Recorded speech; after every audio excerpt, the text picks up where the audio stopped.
আসসালামু আলাইকুম সবাইকে। আশা করি সবাই অনেক ভালো আছেন। আলহামদুলিল্লাহ আমিও অনেক ভালো আছি। এই যে দেখেন আমার ছেলে ঘুমিয়ে পড়েছে আর আমি সেই সুযোগে কাজে লেগে গেছি। এখন হচ্ছে বাজে প্রায় ৮টা রাত আর কি, রাত ৮টা। আমার ছেলে একটু তাড়াতাড়ি ঘুমোয় আলহামদুলিল্লাহ। যার কারণে আমি ভাবলাম যে আমার হাসব্যান্ড যখন এখনও আসে নাই তাইলে আমি কাজগুলা সেরে নিই। আসলে আমি কিছুদিনের জন্য আমার বাবার বাড়িতে ঘুরতে গিয়েছিলাম। তো সেখান থেকে আসার পরে দেখি রুমের অবস্থা খুবই খারাপ। আর ব্যাগ থেকেও কাপড়গুলা বের করে র‍্যাকের মধ্যে গুছিয়ে রাখছি। যদিও আমার হাসব্যান্ড বাসায়ই ছিল কিন্তু ও জাস্ট রুমের ফ্লোরটা ঝাড়ু দেয় আর বিছনাটা ঝাড়ু দিয়ে ঘুমিয়ে পড়ে।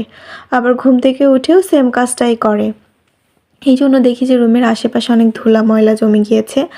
আর কাপড়গুলোও আমি সুন্দর করে গুছিয়ে রাখছি। এগুলো হচ্ছে আমার রেগুলার পরার ড্রেস। আমি এই র‍্যাকের মধ্যে রাখি আর বাকি ড্রেসগুলা সব আমার ওয়ারড্রোব শোকেসের মধ্যে রেখে দিই। এখানে আমার ছেলের ড্রেস, আমার ড্রেস, আমার হাসব্যান্ডের ড্রেস একেকজনের এক একটা তাক আর কি। এই যে এগুলো আমার ছেলের ড্রেস, এগুলো আমি খুব সুন্দরভাবে গুছিয়ে রাখলাম। আর আমার ছেলের বাকি ড্রেসগুলো এই যে এর মধ্যে আছে, এই ওয়ারড্রবটার মধ্যে। আর আমার ড্রেসগুলো আমি বাইরেই রাখি, রেগুলার পরার ড্রেসগুলা। আসলে একটা ছোট বাচ্চা থাকলে বুঝে নিত এত পরিমাণ কাপড় নোংরা হয়, ঘর নোংরা নোংরা হয় কি আর বলবো। সারাদিন আমি গোছাইতে থাকি। আমি সারাদিন গোছাই আর আমার ছেলে সারাদিন এলোমেলো করে। আর এই যে দেখেন টেবিলের উপর কত পরিমাণ ধুলা, আর এইখানে তো পুরা বাজার বসিয়ে রেখেছে আমার হাসব্যান্ড। তো সেগুলাই আমি এখন গোছাবো আর আপনাদের সাথে টুকটাক গল্প করব। আসলে আমি মানে ভাবি যে প্রতিদিনই একটা করে ব্লগ আপলোড করব। আমি যা যা করি সারাদিনে সেগুলাই আপনাদের সাথে শেয়ার করব।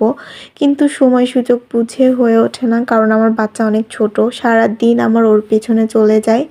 আমি কোনো কিছু পারফেক্টলি করতে পারি না। তো ও যখন এখন ঘুমোচ্ছে তাই ভাবলাম যে একটা ছোট ব্লগ ভিডিও করি।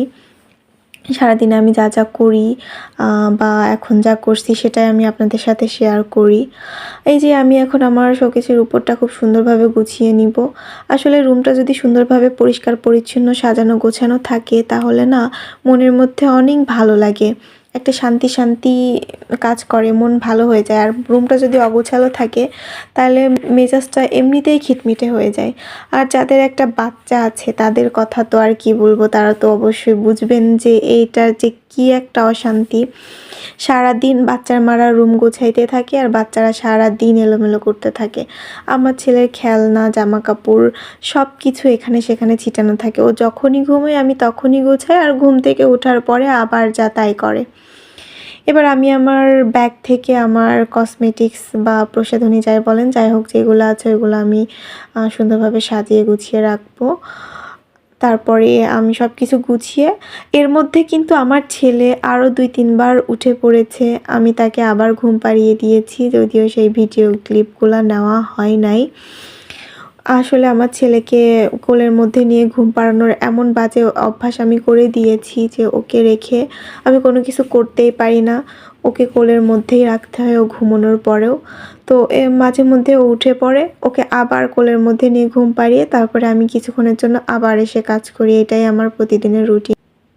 আসলে একটা মানুষের যে রুমের মধ্যে কত কাজ থাকে কি বলবো। একটা রুমের মধ্যে যদি এতগুলা কাজ থাকে আর বাকি পুরা বাসার কথা তো বাদই দিলাম। সেখানে রান্নাঘর থাকে, আরও কত কিছু থাকে। আর রান্নাঘরে তো মেয়েদের সবথেকে বেশি সময় কাটে, সবথেকে বেশি কাজ। তাহলে বুঝেন একটা মেয়ে মানুষকে কত কিছু সামলাতে হয়, সাথে তো বাচ্চা আছেই। আর যারা ব্রেস্ট ফিডিং করায় তারা তো আরও বেশি।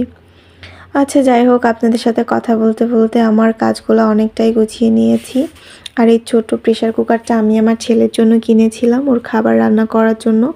কিন্তু আমি ওকে কোনো কিছু রান্না করেই খাওয়াতে পারিনি। আমার ছেলেকে খাওয়াতে আমার খুবই কষ্ট হয়। কিচ্ছু খেতে চায় না। কার কার বাচ্চা এরকম আছে কিচ্ছু খেতে চায় না, বা তারা কি কি টেকনিক অবলম্বন করে বাচ্চাদেরকে খাওয়ান আমাকে প্লিজ কমেন্ট করে জানাবেন, আমিও সেই টেকনিক ইউজ করব। আমার বাচ্চার জন্য আমি যা কিছু কিনেছি আমার সব কিছুই মনে করেন এক্কেবারে কাজেই লাগেনি। যেমন আমার প্রেসার কুকারটাতে আমি খিচুড়ি বা অন্য কিছু যাই রান্না করে আমি ওকে কখনোই খাওয়াতে পারিনি। আর আমি ওর জন্য যেই ফিটিং চেয়ারটা কিনেছি সেটাতেও আমি ওকে বসিয়ে খাওয়াতে পারিনি, ও কখনো খায়নি। এমনকি আমি ওর জন্য বাউন্সার স্টলার কিনেছিলাম, সেগুলো আমার খুব একটা কাজে লাগেনি, আমি ওকে বসাতে পারিনি। যাই হোক, আমার ঘরটাই যে মোটামুটি গুছিয়ে ফেলেছি। এই যে দেখেন কত সুন্দর করে সব কিছু আমি সাজিয়েছি। এই কাজগুলো করতে যদিও আমার খুব বেশি সময় লাগেনি, অল্প কিছুক্ষণের মধ্যেই করে ফেলেছি, খুব দ্রুতই করেছি। কিন্তু সময় একটু লাগার কারণ আমার ছেলের মধ্যে কয়েকবার উঠে পড়েছিল, তো কয়েকবার উঠে আমি ওকে আবার ঘুম পাড়িয়ে এসে আবার করেছি, এই জন্য একটু সময় লেগেছে। আসলে বাচ্চা কাচ্চা হয়ে গেলে বাচ্চা কাচ্চার মারা এমন গতিতে কাজ করে কি আর বলবো, পুরা একেবারে রোবটের মতো, মনে হয় যে তারা রোবট হয়ে গিয়েছে। 5 মিনিটে গোসল, 2 মিনিটে খাওয়া শেষ, এত দ্রুত। আমি তো আগে এত কাজগুলো করতে সারা দিন লাগাই দিতাম, কিন্তু বাচ্চা হওয়ার পরে আমার মনে হয় আমার হাত 10টা হয়ে গেছে। আমি সব কাজ খুব দ্রুত করে ফেলতে পারি, গুছিয়ে ফেলতে পারি। এবার আমি আমার হাজব্যান্ডের টেবিলটা খুব সুন্দরভাবে মুছে নিচ্ছিলাম, কিন্তু এখানে আমি যতই মুছি না কেন জানি না কি একটা আঠালো পড়েছে। আমার মনে হয় ও চা বা কফি কিছু একটা খেয়ে এখানে ফেলে রেখেছে, যার কারণে ডলে আমি এটা উঠাতে পারছিলাম না। তারপরে কোনো রকমে মুছলাম, মুছার পরে ভাবলাম যে এবার আমি আমার ছেলের যে ওয়েট টিস্যু আছে সেটা দিয়ে একটু মুছবো, যাতে করে এটা পুরো ক্লিন হয়ে যায়। আসলে আমি মাঝে মধ্যে আমার ফার্নিচার যা আছে, খাট বলেন বা ড্রেসিং টেবিল যাই হোক, ওয়েট টিস্যু দিয়ে মুছি। ওয়েট টিস্যু দিয়ে মুছলে হয় কি, যে ধুলা থাকে আলগা সেটা তো উঠেই যায়, সাথে খুব সুন্দর একটা গ্লেজ দেয় নতুনের মতো। এই জন্য আমি প্রতিদিনই ট্রাই করি মোছার, যদিও প্রতিদিন আমি ওয়েট টিস্যু দিয়ে মুছি না, মাঝে মধ্যে মুছি। কারণ প্রতিদিন যদি আমি ওয়েট টিস্যু দিয়ে মুছি তাহলে এর কালারটা বেশি দিন থাকবে না, চলে যাবে, এই জন্য। কিন্তু যখন দেখি যে অনেক বেশি ধুলা হয়ে গেছে, শুকনা কাপড় দিয়ে মুছে আমি উঠাতে পারছি না, তখন আমি ওয়েট টিস্যু দিয়ে মুছি।